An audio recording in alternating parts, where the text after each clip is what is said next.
Cette leçon est la première d'une série consacrée aux espaces vectoriels de dimension finie. Pour définir la notion de dimension, nous avons besoin, tout d'abord, de définir ce qu'est une famille libre de vecteurs. C'est le but de cette vidéo. Dans cette séquence, nous allons dans un premier temps rappeler la définition de combinaison linéaire. Puis nous verrons la définition de famille libre de vecteurs. Nous illustrerons cette définition par des exemples. Puis nous décrirons dans quel cas une famille de vecteurs n'est pas libre, c'est-à-dire est liée. Et enfin, nous en donnerons une interprétation géométrique.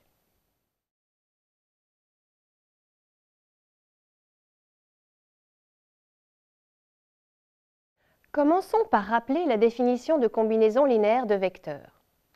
Considérons V1, V2, Vp, P vecteur d'un cas espace vectoriel E. Nous supposerons que P est supérieur ou égal à 1, c'est-à-dire que nous avons au moins un vecteur. Considérons également lambda 1, lambda 2, lambda P, des éléments du corps de base K. Alors, le vecteur U, défini comme la somme lambda 1 V1 plus lambda 2 V2, etc. plus lambda P Vp, est appelé combinaison linéaire des vecteurs V1, V2, Vp. Et les scalaires lambda 1, lambda 2, lambda P qui apparaissent dans la somme sont appelés coefficients de la combinaison linéaire.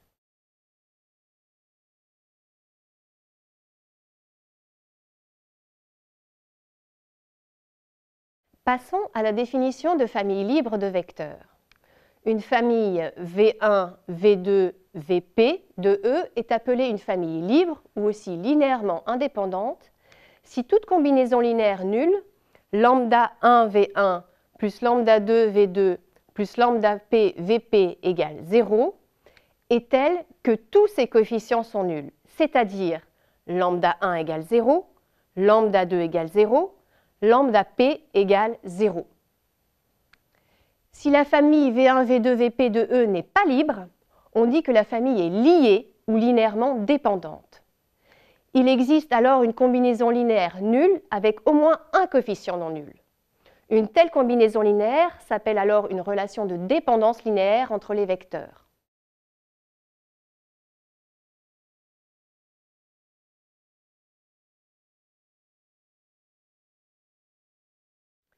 Voyons quelques exemples. Dans l'espace vectoriel R3, considérons la famille des trois vecteurs suivantes.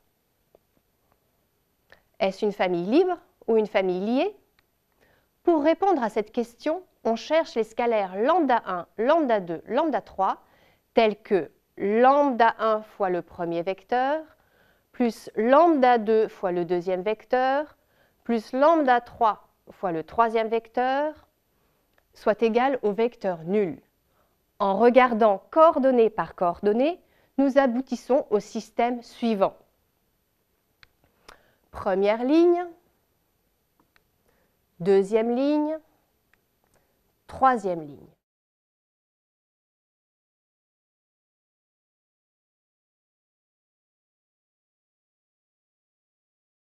En appliquant la méthode de réduction de Gauss au système linéaire précédent, nous pouvons montrer que le système est équivalent au système suivant, qui a une infinité de solutions.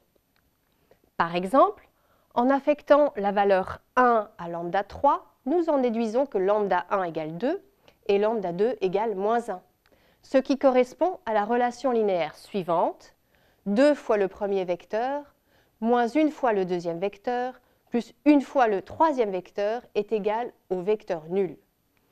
Nous avons trouvé une relation de dépendance linéaire entre les trois vecteurs, c'est-à-dire une combinaison linéaire nulle des trois vecteurs avec au moins un coefficient non nul.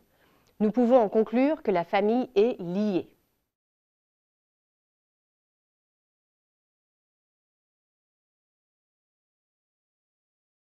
Considérons un nouvel exemple. La famille V1, V2, V3 est-elle libre ou liée? Posons lambda 1 V1 plus lambda 2 V2 plus lambda 3 V3 égale 0. Cette équation, transcrite coordonnée par coordonnée, donne lieu au système suivant. La résolution de ce système conduit à une seule possibilité, c'est celle où tous les coefficients sont nuls. On en conclut que la famille V1, V2, V3 est une famille libre.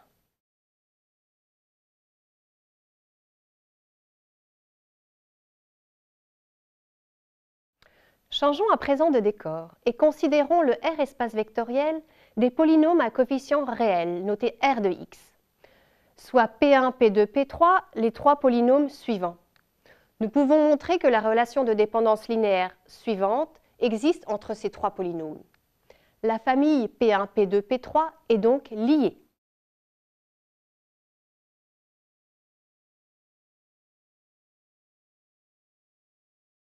La proposition suivante décrit dans quel cas une famille de deux vecteurs est liée. La famille V1, V2 est liée si et seulement si V1 est un multiple de V2 ou V2 est un multiple de V1. La démonstration de cette proposition se fait en deux temps. Dans un premier temps, considérons le cas où la famille V1, V2 est liée. Dans ce cas, il existe une combinaison linéaire nulle avec au moins un coefficient non nul. Si c'est le premier coefficient lambda 1 qui est non nul, alors on peut diviser la relation lambda 1 V1 plus lambda 2 V2 égale 0 par lambda 1, ce qui donne V1 égale moins lambda 2 sur lambda 1 V2, autrement dit V1 est un multiple de V2. Si c'est le deuxième coefficient lambda 2 qui est non nul, alors en divisant par lambda 2, on obtient V2 égale moins lambda 1 sur lambda de V1 et V2 est un multiple de V1.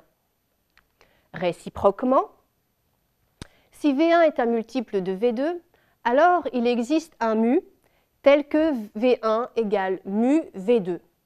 Autrement dit, 1 fois V1 plus moins mu fois V2 égale 0. Ce qui est une relation de dépendance linéaire entre V1 et V2, puisque le premier coefficient vaut 1 et est donc non nul. La famille V1, V2 est alors liée.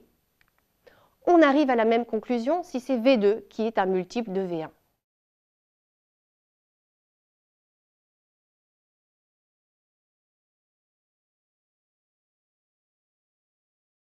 La proposition précédente se généralise à une famille d'un nombre quelconque de vecteurs pour donner le théorème suivant. Une famille F égale V1, V2, Vp d'au moins deux vecteurs est une famille liée si et seulement si au moins un des vecteurs de F est combinaison linéaire des autres vecteurs de F.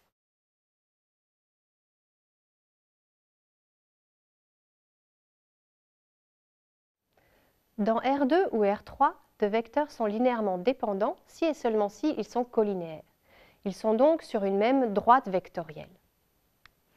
Dans R3, trois vecteurs sont linéairement dépendants si et seulement si ils sont coplanaires.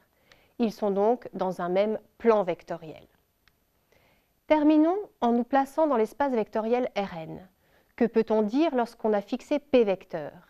Eh bien, lorsque P est strictement supérieur à n, c'est-à-dire lorsque la famille contient strictement plus de n éléments, alors la famille ne peut pas être libre. C'est le sens de cette proposition. Soit F une famille de vecteurs de Rn, si F est une famille de P vecteurs dans Rn et que P est strictement supérieur à n, alors F est une famille liée.